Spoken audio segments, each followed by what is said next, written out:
En Malvinas, causa central, siempre decimos que la historia del conflicto del Atlántico Sur la deben contar sus protagonistas. Y en este caso, estamos en comunicación por segunda vez con Santiago Tetamanzi.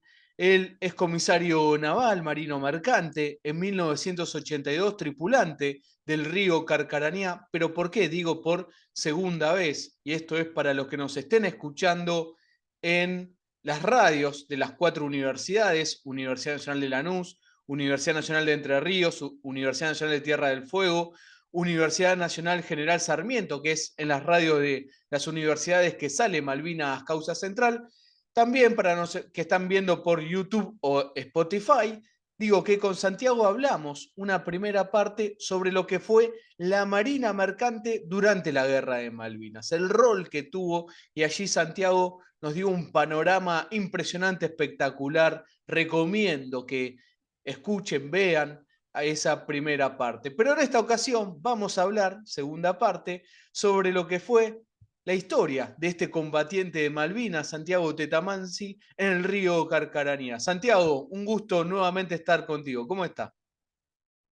Muy bien, Juan. Bueno, un gusto también de mi parte y agradeciendo muchísimo esta deferencia que tenés hacia nosotros, la Marina Mercante y los marinos mercantes en particular, veteranos de Malvinas. Muchísimas gracias. Y Santiago, en la primera parte de la charla que tuvimos, ahí nos hablabas, bueno, de la historia de la Marina Mercante durante la Guerra de Malvinas. Pero ahora metámonos en el río Carcarañá. Empecemos por 1982, días previos a la recuperación de Malvinas. Vos eras marino mercante, pero ¿cuál era la situación previa al 2 de abril y el 2 de abril que te enteraste de la recuperación? La situación personal, ¿te referís mía? Exactamente, sí, sí, claro, como marino mercante. Claro, yo en esa época estaba navegando en Elba, la, la vieja empresa Líneas Marítimas Argentinas, ELMA, actualmente desaparecida, que había sido la unión de las dos grandes empresas, en el año 1960, de las dos grandes empresas de ultramar que tenía la Argentina, que era la Flota Mercante del Estado y la Flota Argentina de Navegación de Ultramar. Fusión que se realizó en el año, como te digo, 1960. Yo, como te había dicho antes, había hecho el curso de administración de oficial en la Marina Mercante Argentina, en la Escuela Nacional de Náutica Manuel Belgrano. Estuve en escuela en el año 1957 y a partir de 1958 empecé las navegaciones. Eh, yo inicialmente estuve primero en la flota fluvial unos meses y luego me fui a la flota petrolera de YPF, donde estuve unos 15 años en la flota petrolera de YPF. Y en el año 1976 pasé a ELMA. Así que los acontecimientos de 1982 me encuentran, como te digo, prestando servicios en la querida ELMA. Más precisamente, el 2 de abril yo estaba de licencia porque el buque en que había hecho el último viaje había salido, yo me había quedado de licencia, ya había salido, que estaba en la línea al Golfo de México, la línea al Caribe y Golfo de México. Así que estaba de licencia. Cuando se produce la recuperación del ejercicio pleno de la soberanía argentina el día 2 de abril. ¿En qué buque navegabas hasta esa fecha, Santiago? ¿Perdón? ¿En qué buque era el que navegabas? Yo pasaba de más o menos de varios buques, no estaba en ese momento en ninguno fijo. Ese que te digo que yo me había desembarcado y el buque ya había partido, yo me había quedado de licencia, en principio esperándolo al regreso para volver a embarcar, que serían aproximadamente en dos meses y medio, que era lo que demoraba esa línea. Era el río Calingasta, un buque de la línea, digamos, en esa época bastante moderna de los buques de Elma. Y Así que el 2 de abril, ¿cómo te enteras de la noticia de la recuperación de Malvinas? estaba en casa, precisamente estaba en casa, y es mi señora quien me dice haber escuchado por radio los acontecimientos. Evidentemente, lo primero que pensé era mi actividad, ¿no? Como marino mercante, cómo se iban a desarrollar los acontecimientos, ¿no? Que recién se tuvo un panorama más preciso de todo lo que había sucedido en los días posteriores, por los diarios, por las imágenes y demás.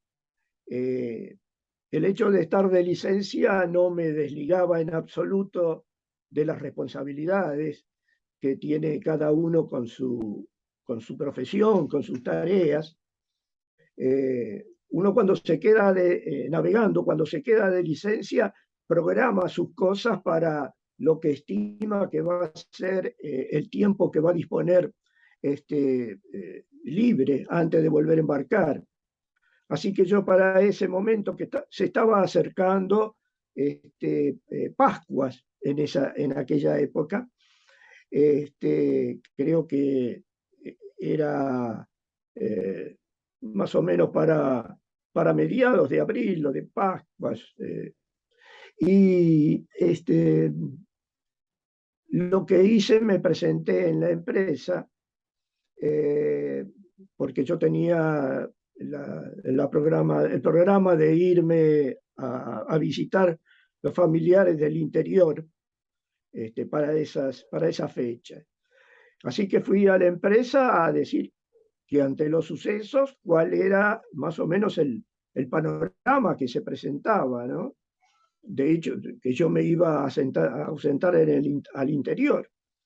Y en la oficina de personal de la empresa me dijeron de que todavía no había directivas para los buques de Elma y para el personal, por supuesto, pero que estaban haciendo una lista de las personas del personal que, estando de licencia, estuviera dispuesto a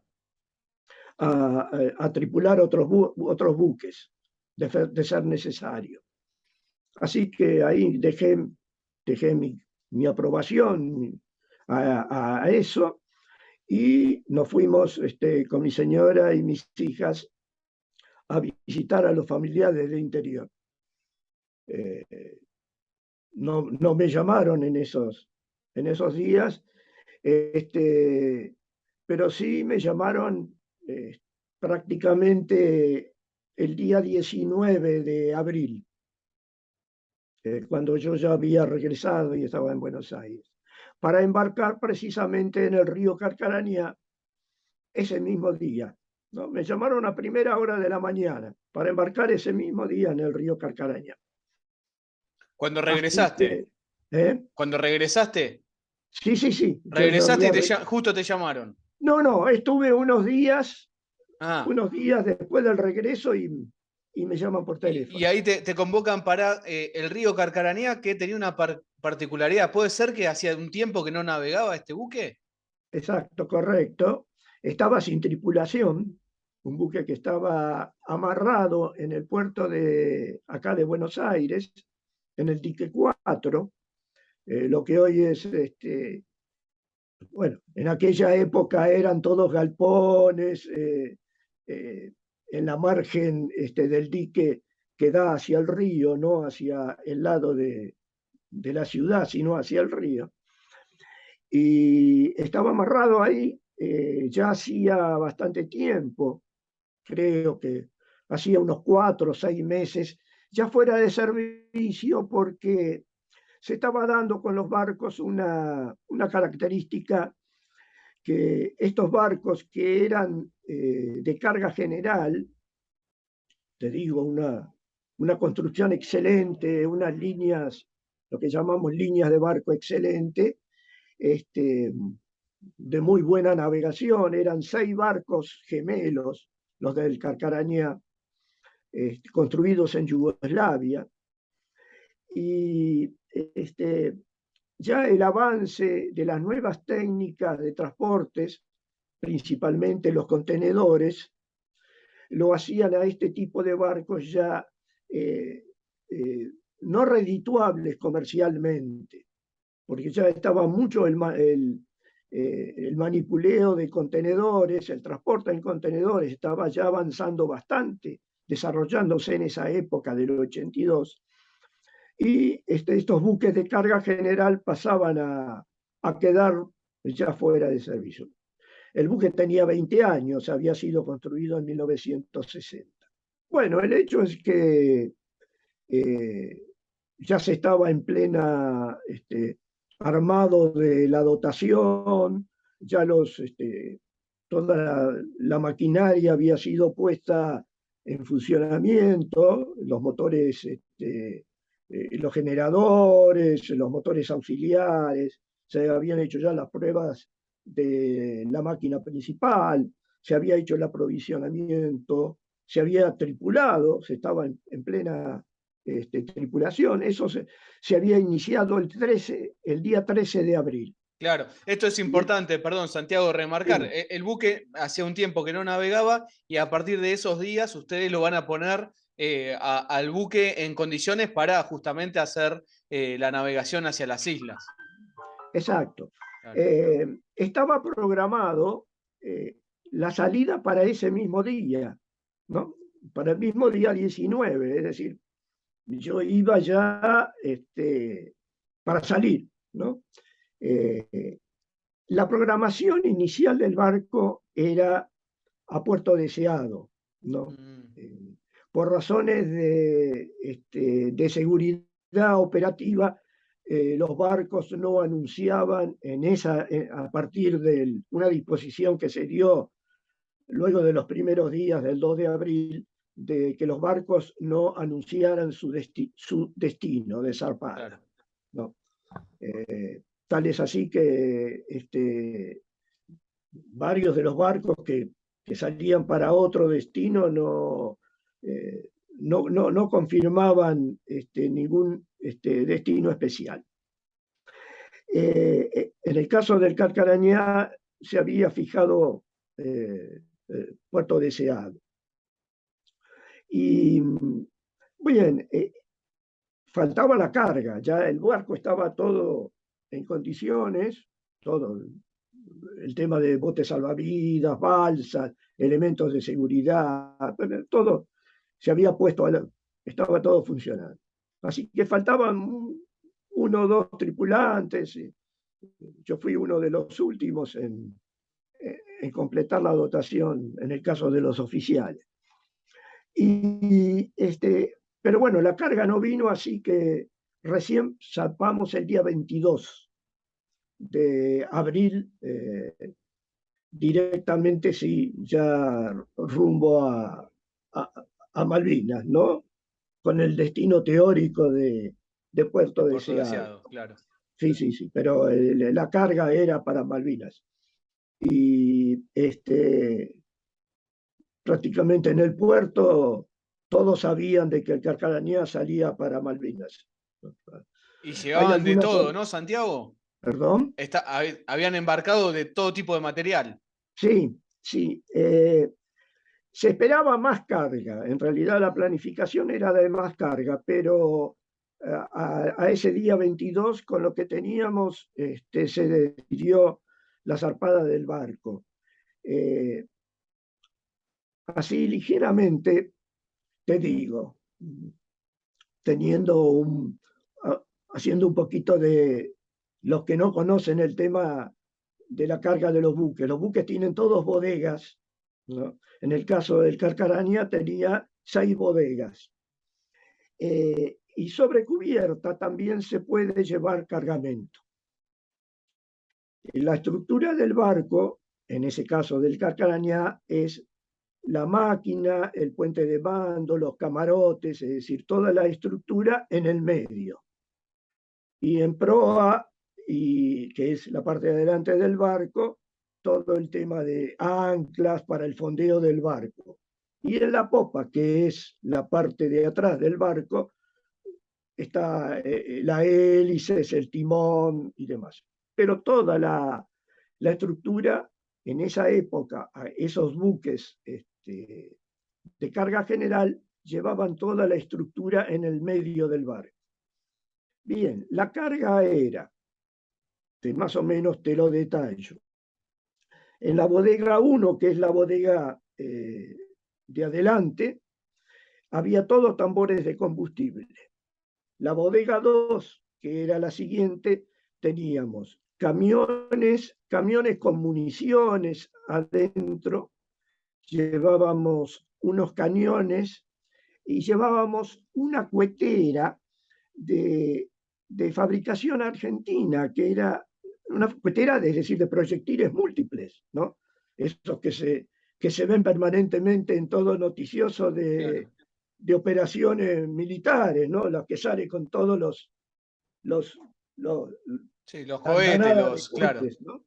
Esa había sido fabricada en Citefa, en el centro técnico de las Fuerzas Armadas, que estaba acá en Munro, ahí por la zona de Munro, donde está Tecnópolis. Claro. Y estaba montado sobre un chasis CIA de 30 toneladas. Era un arma importantísima. Luego, en la bodega de frigorífica llevábamos víveres de una donación del mercado central, del mercado de Buenos Aires. Luego, en la bodega 5, llevábamos todos los en contenedores, llevábamos todos los proyectiles de la cuetera en contenedores. Y en la bodega 6, todos tambores de combustible. Y sobre cubierta, todos tambores de combustibles más contenedores del combustible JP1 para aviación, ¿no? Es para los jets, el combustible de jet, que eso iba todo en contenedores especiales de carga líquida. Así que ese era el cargamento que llevábamos a Malvinas que zarpamos el día 22 de abril. Nosotros llegamos a Malvinas el día 26, pero durante la navegación hicimos prácticas de salvamento, digamos, más usuales de las que se hacen normalmente, ¿no? Llevábamos ya una conciencia de que podíamos tener determinados sucesos que nos hicieran estar más ágiles con los botes salvavidas, con las balsas, ¿no? Así que se hicieron en esos 4 días lo que se llama zafarrancho, ¿no? Zafarrancho de abandono, hombre al agua. Claro. ¿Y Santiago, navegaba con ustedes alguien de la Armada? Sí, llevábamos era capitán de corbeta que había embarcado en calidad de, se decía, de coordinador, ¿no? Coordinador militar a cargo de la operación militar, ¿no? De las comunicaciones militares. Eso es común en los buques mercantes en operaciones bélicas. Cuando los buques no navegan en convoy, sino que navegan en solitario, ¿no? Se trata de que en el buque vaya un representante de la Armada, ¿no? Para todo el tema en el cual el buque no está preparado, que son las comunicaciones militares, la operación militar en sí, lo que vendría a ser después el destino de la carga. Y el capitán mercante ahí mantiene, por supuesto, su autoridad en el barco. No por eso pierde su autoridad, porque haya una... Casualmente, cuando habíamos hablado del tema de los ingleses, si recordás, en el buque que los argentinos hundimos, que era el portacontenedor Atlantic Conveyor, precisamente iba como coordinador de toda la carga militar que llevaba en ese momento oficial de la Armada, que luego prologó el libro que un oficial mercante tituló Sin nosotros no lo hubiéramos podido hacer, ese libro que habíamos tenido esa charla. Bueno, el que hizo el prólogo de ese libro estaba embarcado en un buque mercante inglés, como habíamos dicho, y había llegado a ser segundo lord del mar en el almirantazgo británico. Así que bueno, es común que en un barco mercante en operaciones bélicas embarque para la operación militar y para el material militar un coordinador, algunos le dicen comandante militar, otro coordinador. Esto ya se le había anunciado a nuestro capitán mercante cuando él, antes de la partida, había hecho algunas visitas al edificio de la Armada para tener directivas al respecto, directivas operativas. Así que ya se sabía. Y también venía con nosotros personal del ejército que iba a cargo de la cuetera. Esa cuetera de Citefa, había un capitán del ejército y un sargento y 2 cabos iban con ese material. Y venía personal de la Fuerza Aérea y de prefectura. Para el material que se llevaba eran unos camiones, unos jeeps que se llevaban también para esas fuerzas.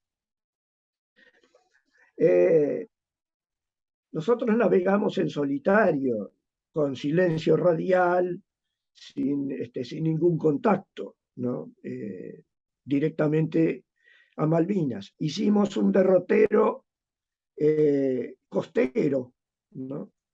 Haciendo navegación costera hasta una altura más o menos de Deseado, por ahí, que era teóricamente el destino nuestro, y de ahí hacemos el giro, la caída, que se llama los rumbos de caída hacia las islas, ¿no? Hay un detalle interesante que nosotros lo supimos después, de mucho tiempo después. Si vos te recordás, estaba vigente el bloqueo inglés, ¿no? Los ingleses ya habían anunciado, creo que había sido el 14 de abril, que todos los barcos que se hallaran dentro de la zona de exclusión iban a ser atacados, ¿no? Más o menos esa era, no era exactamente el término, pero algo que serían pasibles de medidas, algo así, bien a la inglesa, a la flema inglesa. Bueno, nosotros cuando llegamos a Malvinas creímos que habíamos pasado el bloqueo, ¿no? Que habíamos sorteado el bloqueo con nuestra sigilosa navegación, que en realidad había sido así, sigilosa, por supuesto. Habíamos hecho todos las medidas para que nuestra navegación pasara al menos desapercibida en el, digamos, en el éter, o no en la vista, por supuesto, pero sí en las comunicaciones que no las teníamos, por supuesto, en el funcionamiento. Esto lo supimos mucho después de Malvinas, de la guerra, mucho después, porque en un boletín del Centro Naval, en una separata que traía el boletín del Centro Naval, el 751, me parece, el boletín 751, estaba la declaración de cuando se hizo digamos, el sumario a los responsables en ese momento de la Junta Militar sobre la actuación de Malvinas, salió en esa separata todas las exposiciones en ese caso, de la parte naval, era del almirante Anaya, en ese momento jefe de la Armada, miembro de la Junta Militar.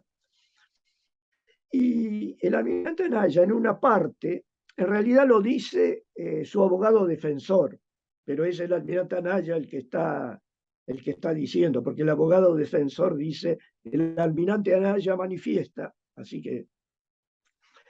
que en el mes de mayo del 82 había tenido una reunión aquí en Buenos Aires con el general norteamericano Vernon Walter. Vernon Walter creo que había estado en la OTAN, me parece, pero había estado en la CIA también, en Estados Unidos. Era un hombre de la CIA, sí. Bien, en esa reunión, Anaya le echó en cara a Vernon Walter el apoyo norteamericano a Gran Bretaña. Y el tema que se tocaron fueron también el tema de la información satelital. Y Vernon Walter le manifiesta que no era tanto así, que hubo muy buena predisposición de Estados Unidos hacia la Argentina en todo. Y le dice, y como muestra de eso, Estados Unidos evitó el hundimiento del buque mercante Río Carcarañá cuando estaba haciendo el cruce a Malvinas. Eso lo supimos cuando leímos, varios de los que leímos, esa declaración, ¿no? Fue, como te digo, muchos años después. La mente se retrotrajo a los días del cruce de abril. Nosotros salimos, como te dije, el 22 de Buenos Aires y llegamos el 26 a Malvinas. Yo personalmente pienso, de ser verdad lo que el general Walters le dijo al almirante Anaya, de que Estados Unidos había evitado el hundimiento del buque Río Carcarañá por los ingleses, que bien pudo haber sido un día antes de la llegada a Malvinas, de nuestra llegada a Malvinas. Dadas las circunstancias que se estaban produciendo en ese momento, porque los ingleses ya estaban con el tema de tomar nuevamente Georgias, ¿no? Así que bien pudo ser una acción inglesa de decir, bueno, no sé, a mi modo de pensar, bueno, tomamos Georgias, estamos de nuevo en posesión de Georgias, les hundimos un barco, bueno, terminémosla acá, ¿no? Retírense de Malvinas porque acá ya está hecho todo, hemos hecho ya todo, forzándolos a ustedes. Ya le estamos trayendo barcos, viene nuestra Task Force, tienen un barco hundido, en ese caso el río Carcarañá, ¿no? Claro. Claro. Eso es lo que yo me imagino, el porqué tal vez de esa manifestación de Vernon Walters y el porqué del ataque a nuestro solitario barco en el cruce a Malvinas. Claro. Y Santiago, ahí remarcabas que llegaron el 26 de abril, ustedes. Recuerdo, Santiago Tetamansi, con quien estamos hablando. Eh, Marino Mercante, comisario naval, nos está contando la historia del río Carcarañá. Pero no pueden descargar el material todavía y el 1 de mayo comienzan los ataques en Malvinas. ¿Cómo fue ese 1 de mayo? El 1 de mayo a las 5 de la mañana es el bombardeo de los del Vulcan, ¿no? Sobre la pista. Y luego a las 8 de la mañana el ataque de los Harriers, 7, 8 de la mañana el ataque de los Harriers al aeropuerto. Nosotros cuando llegamos a Malvinas, primero tuvimos que sortear un campo minado, ¿no? Para el ingreso a Puerto Argentino. Y no pudimos amarrar en Puerto Argentino un muelle muy precario para los buques grandes. Nuestro barco, un barco de 150 metros de largo, de eslora, 10.000 toneladas, es un barco 25 metros de manga, o sea, de ancho, eh, una sola máquina, no, hay barcos que tienen 2 hélices, no había remolcadores, muy difícil para hacer una operación de atrás. Sin embargo, el barco anterior que había llegado a nosotros, el Formosa, había estado amarrado a muelle, con muchísima dificultad, pero había estado amarrado a muelle. No, el Formosa tampoco había podido operar muy bien en el muelle la descarga.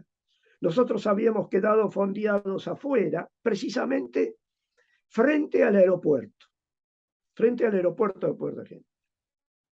Así que el 1 de mayo nos agarra ahí, frente al aeropuerto, en la rada exterior de Puerto Argentino. También estaba fondeado el Formosa, que ya se había retirado del muelle. Así que nosotros prácticamente ese día ya íbamos a iniciar el atraque al muelle. No habíamos descargado prácticamente nada a uno de los buques que se había aparejado al nuestro, uno de los buques chicos que estaban en Malvinas. Creo que había sido el Isla de los Estados, el que se había acercado a nosotros en esa oportunidad, porque también estaba el Bahía Buen Suceso. Y después había tres buquecitos chicos más que habían sido requisados a los isleños, que era el Forres, el Monsunen y uno chiquito que era el Penélope. Los tres barquitos, más el Isla de los Estados y más el Bahía Buen Suceso, que operaban como alijadores de los buques grandes mercantes que estábamos llegando. El ataque del 1 de mayo, bueno, nos encontró ahí como como la primera acción bélica para todos los que estábamos en Malvinas. Esa fue la primera acción que se desarrolló. Yo digo, el inicio de la guerra, que nos declara Gran Bretaña el 1 de mayo con un bombardeo de esas características. Y en el ataque de los Harrier a la mañanita, a las 7, 8 de la mañana, hay uno de los aviones que pica sobre nosotros, luego de pasar por el aeropuerto, y nos dispara. Yo con el jefe de máquinas y dos más somos testigos presenciales porque en ese momento habíamos salido a la cubierta del barco, prácticamente a la cubierta de botes donde estaban nuestros camarotes, y vemos no al avión, porque el avión no, yo personalmente no lo vi, pero sí los proyectiles que caían en el agua, que cesaron aproximadamente a la que sería la distancia que llamamos nosotros una eslora del barco, no más que eso, o sea, a 100 metros del barco. Los proyectiles cesaron. El avión se ve que levantó, los Harrier eran muy, en esas operaciones eran muy versátiles en sus maniobras, y bueno, y en ese momento teníamos prácticamente todo el cargamento a bordo. Yo te dije, todos los tambores de combustible en cubierta, los contenedores de JP1 en cubierta, los proyectiles de la cuetera, bueno, ¿no? Los tambores en las bodegas. Hay unas grabaciones fílmicas de Nicolás Casanseu, el periodista de ATC en ese momento, que él grabó los ataques y se ven los aviones que pasan sobre un barco mercante que Inclusive lo está menciona. fondeado. ¿Eh? Creo que inclusive lo menciona el río Carcarañá. Sí, pero la primera imagen que él saca que pasan los aviones sobre el Formosa. El Ah, barco que se ve es el Formosa. Y luego en otra toma él manifiesta, ahí está saliendo el río Carcarañá, ¿no? exactamente, sí. Y creo que entrevista a alguien de Fuerza Aérea o del Ejército y dice, por qué se va? O pregunta por qué está haciendo, ¿no? El hecho era que nosotros recibimos órdenes de dejar el fondeadero. Eh, la, orden, la orden decía caletear, ¿no? Algo muy difícil para un barco de, como te dije, 150 metros de eslora, un buque con una sola máquina. Caletean los buques chicos, ¿no? Así que no podíamos hacer caleteo. Así que nos dirigimos hacia la estrada sur, la entrada sur del estrecho de San Carlos. Y fondeamos a las 4 o 5 de la tarde en la rada que se llama Rada del Toro, que es el último, digamos, accidente geográfico de la costa de la isla Soledad antes de la entrada sur del estrecho de San Carlos.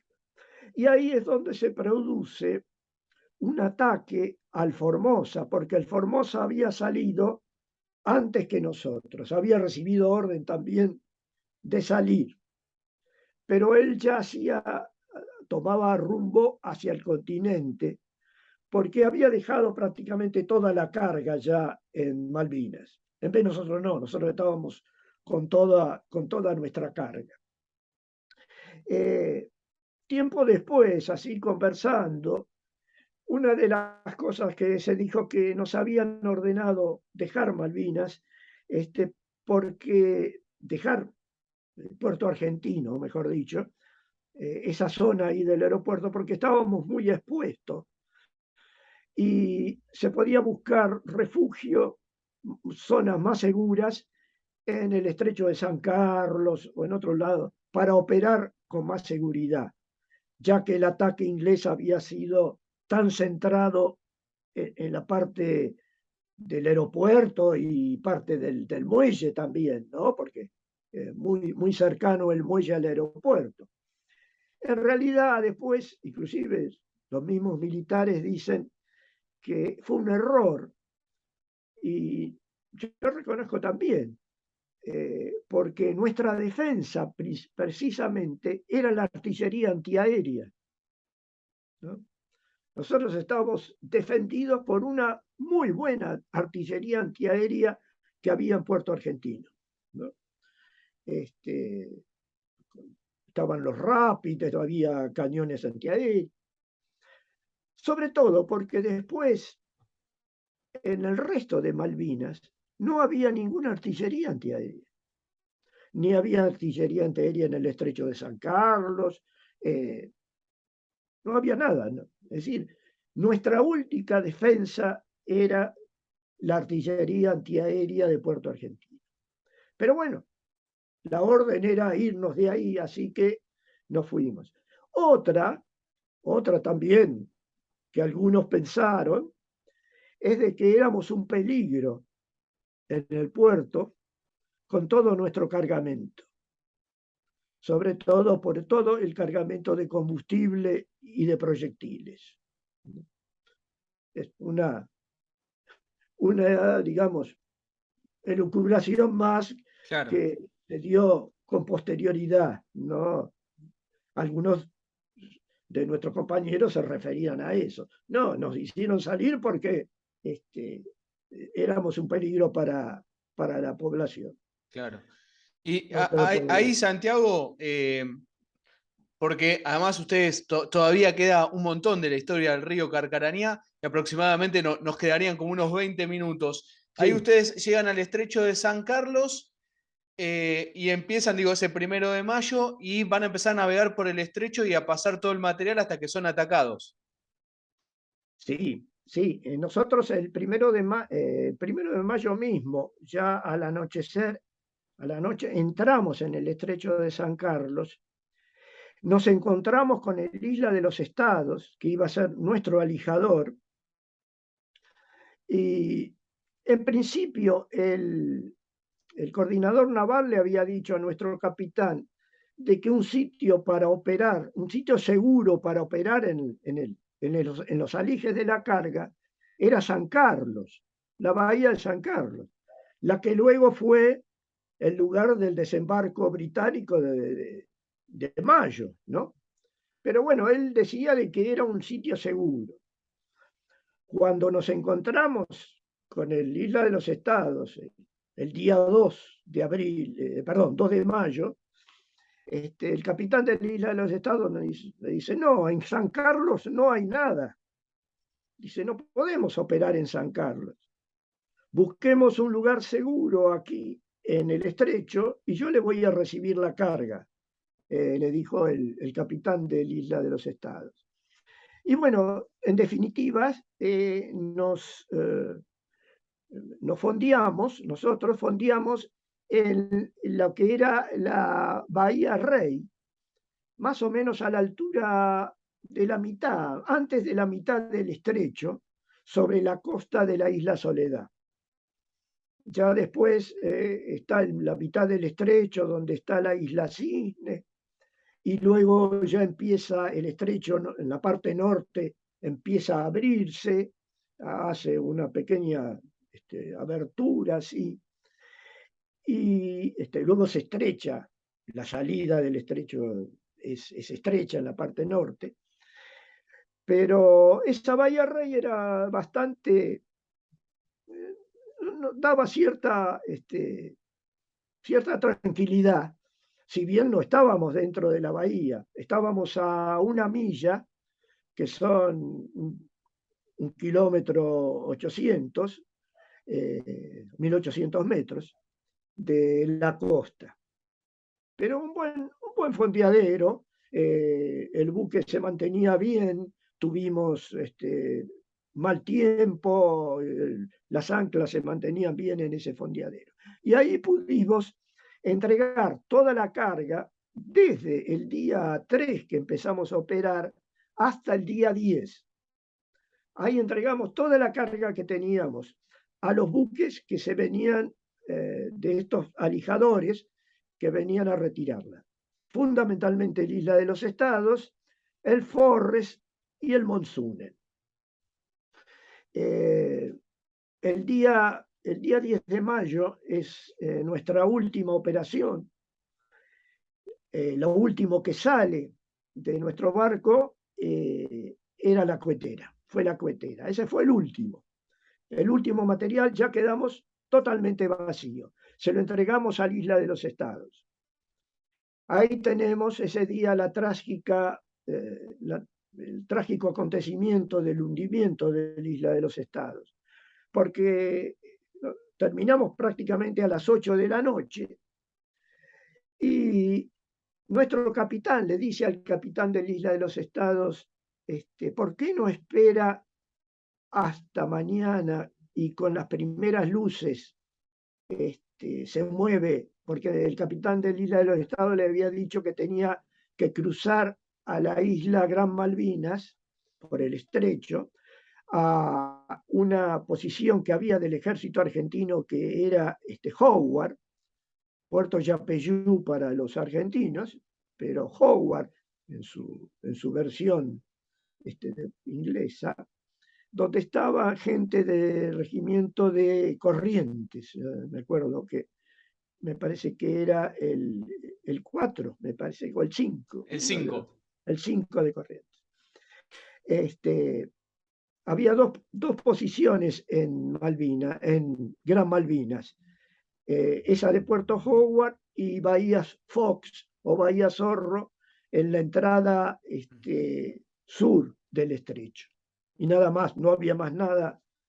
Bueno, estaba la isla Borbón también en el norte que había sido motivo del ataque de los ingleses. Pero en ese momento, bueno, y el capitán de la Isla de los Estados le dice, no, voy a cruzar de noche porque esta gente está esperando, nos está esperando con nuestras provisiones. Dice, porque están muy limitados, dice, están al límite, no aguantan más. Dice, y quiero llevarle provisiones de víveres. Por supuesto, tenía todos los tambores, el resto de los tambores de combustible, como te digo, la cuetera, proyectiles de la cuetera, algunos ya se lo había llevado en otros viajes, pero este último viaje se iba con todo, con el resto. Y el 10 de la noche, a las 10 de la noche, se escucha unas explosiones, unos resplandores en el horizonte. El oficial de guardia de nuestro barco lo llama al capitán y le dice que ha detectado esos sonidos y esas luminosidades en el horizonte. No se puede tener ninguna noticia y luego con los días subsiguientes nos enteramos de que fue el Isla de los Estados atacado y bueno, y ahí fue hundido por la fragata Alacrity, la primera que entraba al estrecho de San Carlos. Para, la Alacrity había entrado al estrecho de San Carlos para ver si el estrecho de San Carlos estaba minado, cosa que no era así porque Claro. no, Preparándose para el desembarco de los británicos. claro, claro, esto te estoy diciendo el día 10 de Claro, mayo, es decir, el desembarco ya fue el el 21. 21. Así que ahí quedamos vacíos y en la espera de directivas, ¿no? Teníamos un problema, nuestra frecuencia de radio de nuestro barco no se podía comunicar con Puerto Argentino. Entonces, las comunicaciones las teníamos que hacer vía puente de otro barco, el otro barco era el Bahía Buen Suceso, que estaba en Bahía Zorro. Y así, mediante ese puente, informamos de que estábamos vacíos, de que ya habíamos terminado nuestra descarga. No recibimos ninguna orden, solamente 2, 3 días después, algo que decía guardar estación. Guardar estación es quedarse donde está, ¿no? Guardar estación. Y así pasan los días esperando alguna directiva. Nosotros dijimos, ya no podemos hacer más nada. Hicimos lo que teníamos que hacer, a lo que vinimos, a entregar nuestra carga. La entregamos toda, lo que dijimos, el capitán bien lo graficó, misión cumplida, ¿no? Lo que teníamos que hacer de misión se cumplió, y con éxito. Lamentablemente que esa carga que le dimos a la Isla de los Estados se había perdido Claro, con el ataque con a el ese ataque. barco. Trágico ataque porque ahí fallecen, salvo dos personas, fallecen toda su tripulación. Ahí es donde caen los 15 marinos mercantes restantes. Uno ya había sido en el pesquero Narval, el contramaestre Rupp. Así que esperábamos ahí, tuvimos un mal tiempo bastante severo, hubo que estar agarrado con las anclas, el buque fondeado con ancla y con máquina, así que con la ancla y en la máquina nos aguantábamos del fuerce temporal que se había desatado adentro del estrecho. Bueno, el hecho es de que el día domingo 16 de mayo aparecen lo que tenía que aparecer, aparecen los ingleses, ¿no? Nuestro barco solitario ahí, solitario en medio del estrecho.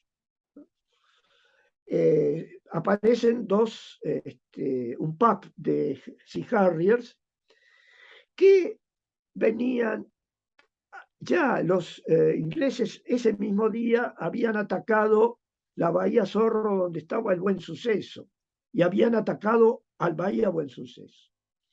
Así que al mediodía, cerca de la 1 de la tarde,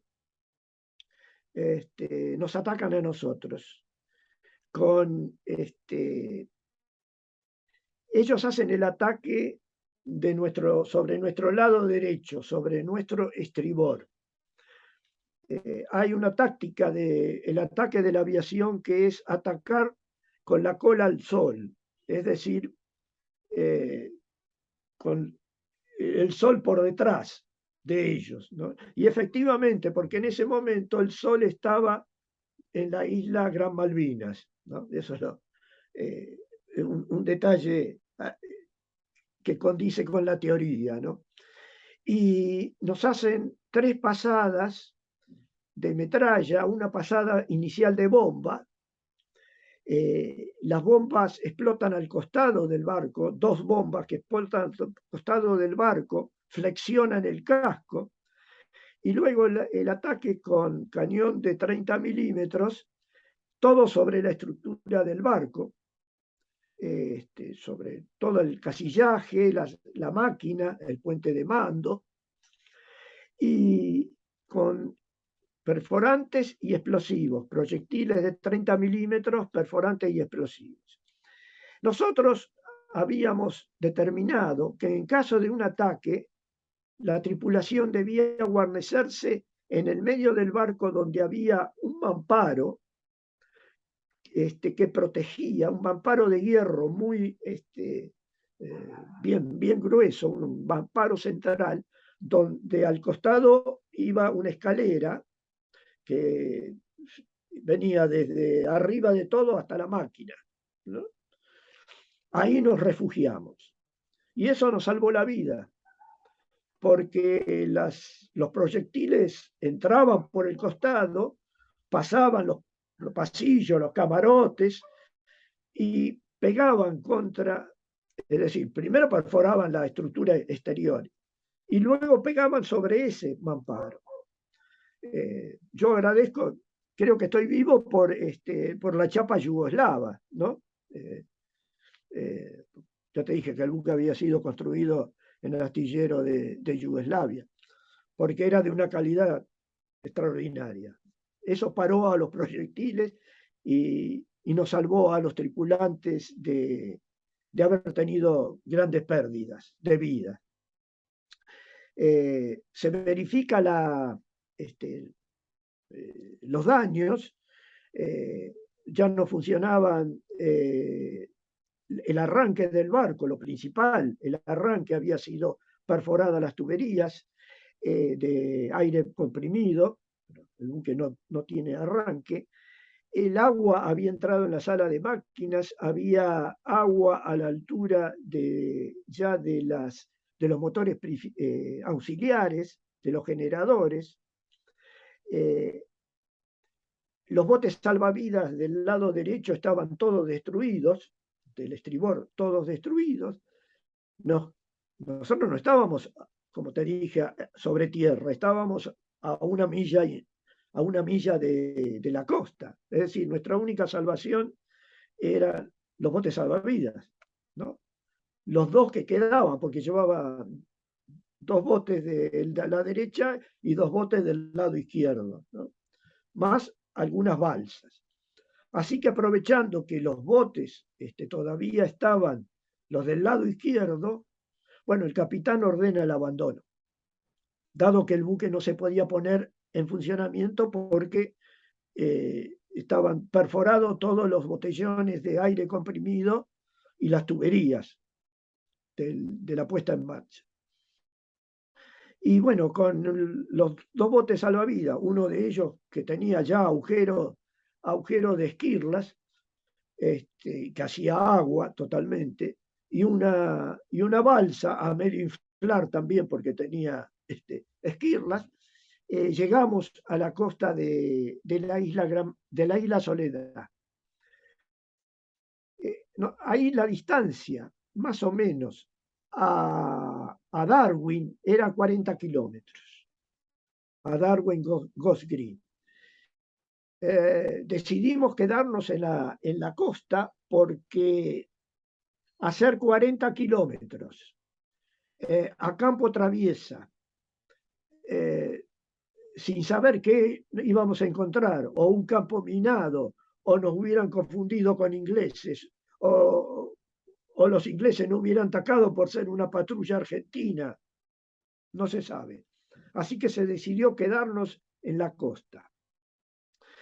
En ese momento, a las 7 de la tarde, aparece el Forrest, una de las embarcaciones requisadas a los isleños, que traía a los 2 sobrevivientes de la Isla de los Estados, que habían estado 5 días en la isla Cisne, en medio del estrecho de San Carlos.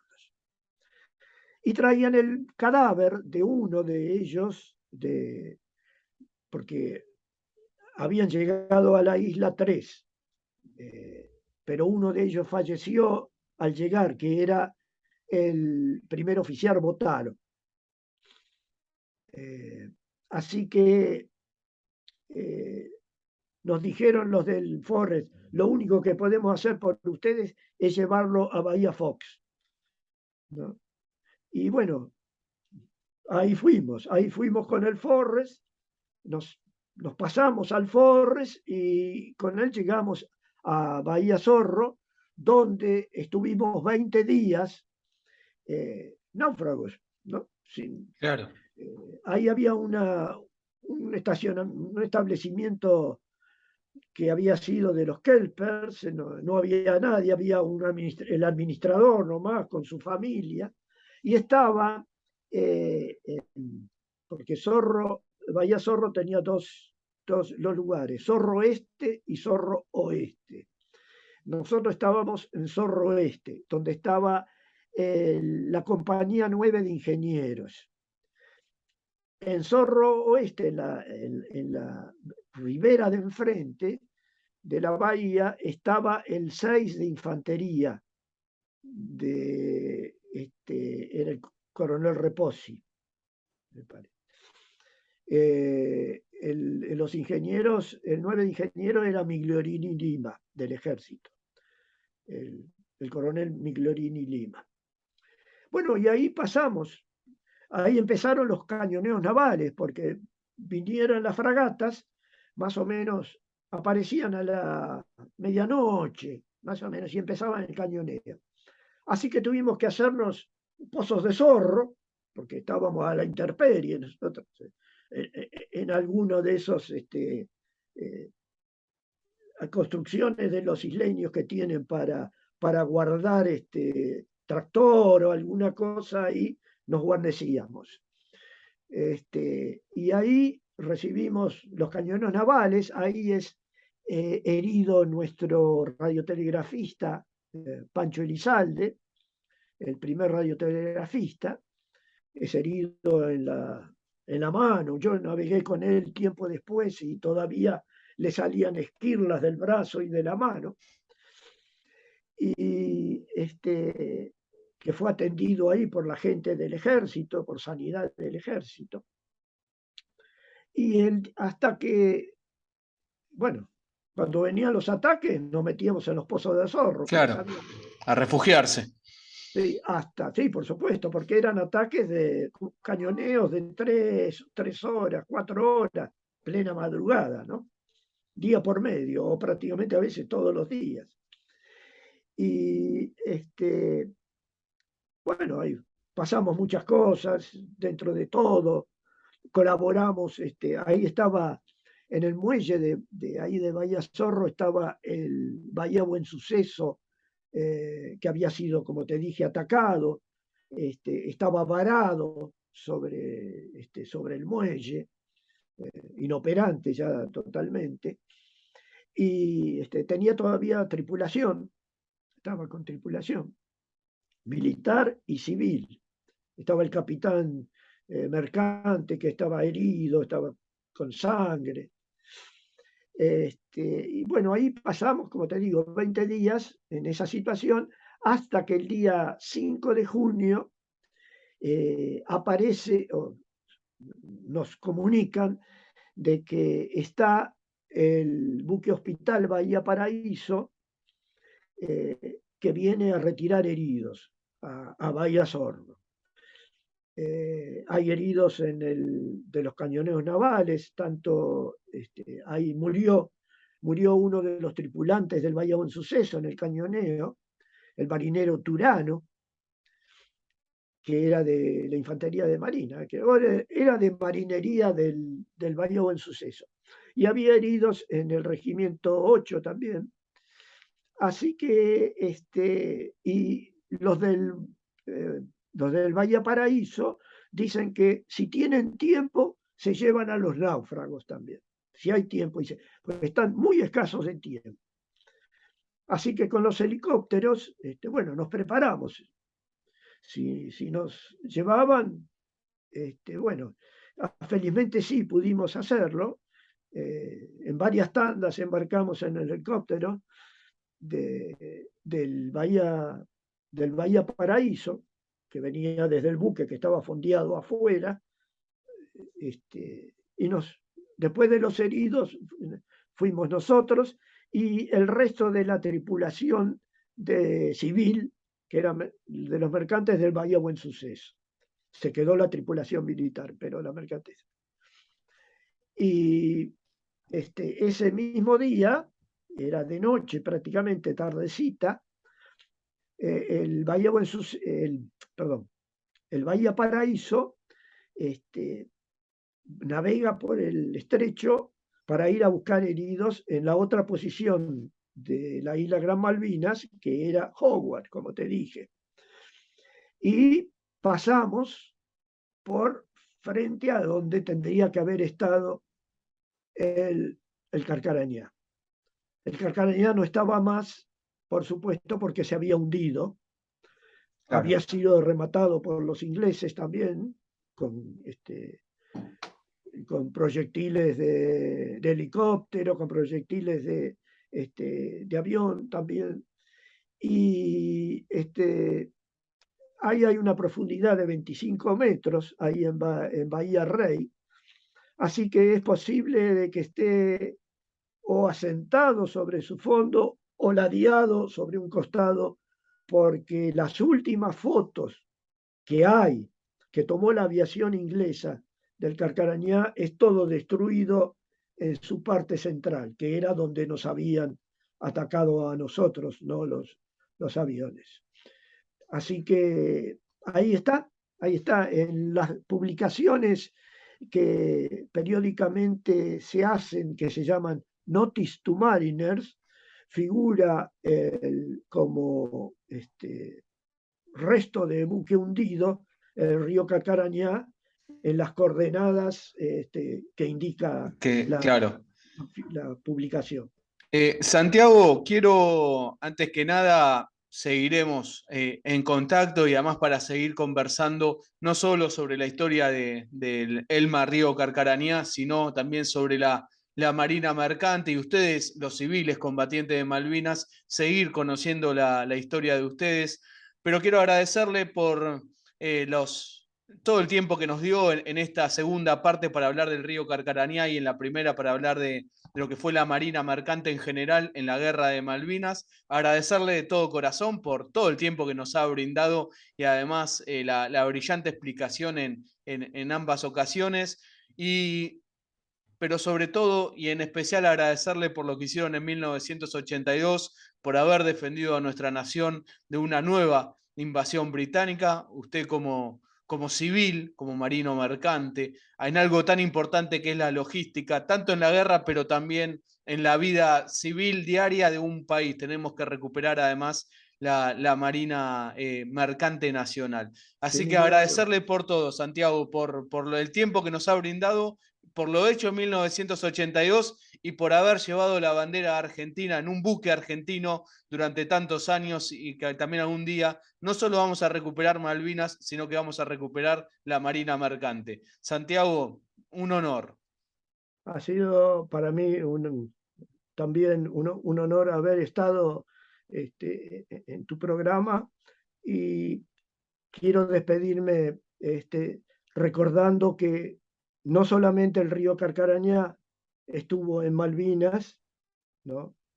Aparte de todo lo que dijimos en la primera parte de los otros barcos, sino que junto con el río Carcarañá también estuvo, como te dije, el Isla de los Estados de Transportes Navales, donde pedimos las pérdidas de tantos tripulantes, el Bahía Buen Suceso, que también quedó en Malvinas, que fue hundido por los ingleses, el Formosa de Elma, el río Cincel de Elma, el Mar del Norte de la compañía La Naviera y el Yeguín de la compañía Geomater. El Yeguín fue la última bandera argentina que se arrió en Malvinas, porque recién fue tomado por una presa, una patrulla de presa inglesa, el día 16 de junio, 2 días después del cese del fuego. Son no solamente el Calcarañá, No, sino claro. todos, quiero dejar Muy eso bien. expresamente, todos entregamos lo que pudimos. Santiago Tetamanzi, comisario naval, marino mercante, en 1982 participó en el conflicto embarcado en el río Carcarañá. Santiago, muchísimas gracias. Gracias a vos.